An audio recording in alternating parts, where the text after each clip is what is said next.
Nagtipon ang mga coffee farmers, industry stakeholders at mga hinatawan ng iba't ibang ahensya ng pamahalaan sa Coffee Forum sa La Trinidad, Benguet.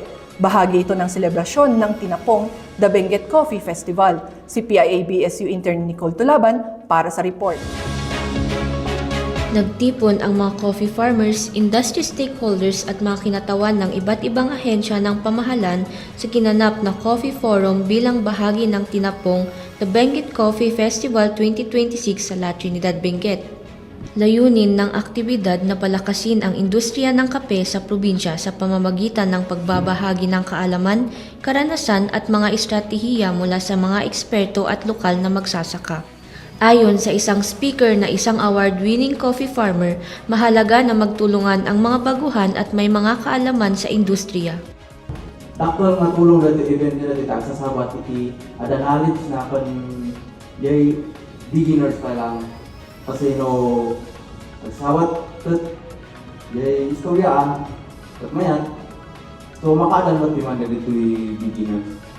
Samantala, naging malaking tulong ang mga talakayan para sa mga kalahok lalo na sa tamang pamamahala ng coffee plantation.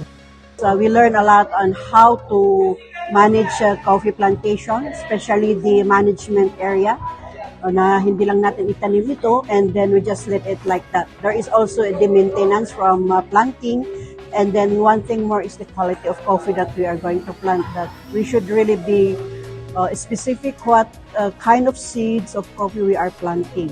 Hinihikayat din ang mga kapwa magsasaka na aktibong makilahok sa mga ganitong aktibidad at kompetisyon upang mahasa ang kanilang kakayahan sa pagpoproseso ng kape.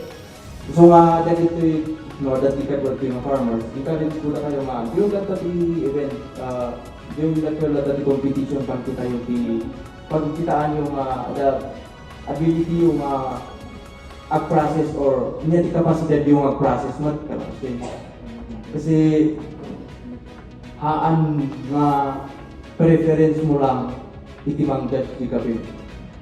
Inaasahan na magiging daan ang mga ganitong inisyatibo upang mas mapalakas pa ang produksyon ng kape at ang ugnayan ng mga magsasaka at iba't ibang sektor sa probinsya ng Benguet. Ito si Nicole Tulaban, PIA-BSU intern para sa PIA News Cordillera.